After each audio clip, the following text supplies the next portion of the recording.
আলহামদুলিল্লাহ আমাদের উন্মুক্ত হেজ বালিকা মাদ্রাসা পরিদর্শনের জন্য আসছিলেন জামিয়া মাহমুদিয়ার সুনামধন্য সিনিয়র মুহাদ্দিস হযরত হাফেজ মাওলানা হাবিবুল্লাহ হাবিবি।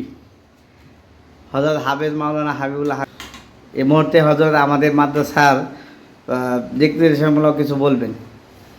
আলহামদুলিল্লাহ নাহমাদু ওয়া নুসাল্লি আলা রাসূলিল কারীম أما بعد أعوذ بالله من الشيطان الرجيم بسم الله الرحمن الرحيم خيركم من تعلم القرآن وعلمه وقال النبي صلى الله عليه وسلم بلغوا عني ولو آية লগ আল্লাহ শুকরিয়া আমাদের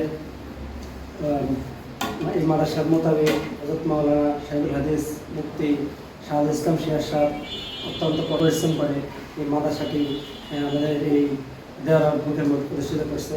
এই জন্য ওনাকে আমি আমার মন্তব্য ধন্যবাদ জানাই যেন এই প্রতিষ্ঠানকে পূর্ণ করে নেয়। তো পাশাপাশি এই মাদ্রাসার মধ্যে যত হালত যত ইয়ে আছে বিগত আলতে আল্লাহ আলমদের এই মাদ্রাসাকে পরিত্রাণ দান করেন এবং যারা এই মাদ্রাসাতে আসতে পারে আলমে হক্কানি এবং আলমে রব্বানি হিসেবে জাতির কান্তি লগ্নে একবার রাহবার হিসেবে পরিচালিত করতে পারে এই জন্য আমি ওনার সত্যি আদায় করতেছি। তো বিশেষভাবে যে জিনিসটা বলতেছি উনি আমরা জানি ওনার ভিতরের মধ্যে আমি যতটুকু ওনাকে দিয়েছি উনি সাদাস মনের একজন মানুষ। আল্লাহ আলমিন যেন এই মাদ্রাসাকে পুরা বাংলাদেশে আনাচে কানাচে ছড়িয়ে দেয় সে অভিধান করি। আল্লাহ আলমিন আমাদেরকে এই মাদ্রাসাকে ওনার জন্য ওনাকে যত রকম পরিশ্রম করতে পারে পরিশ্রম করে এই মাস করতে পারে সে অভিধান করে।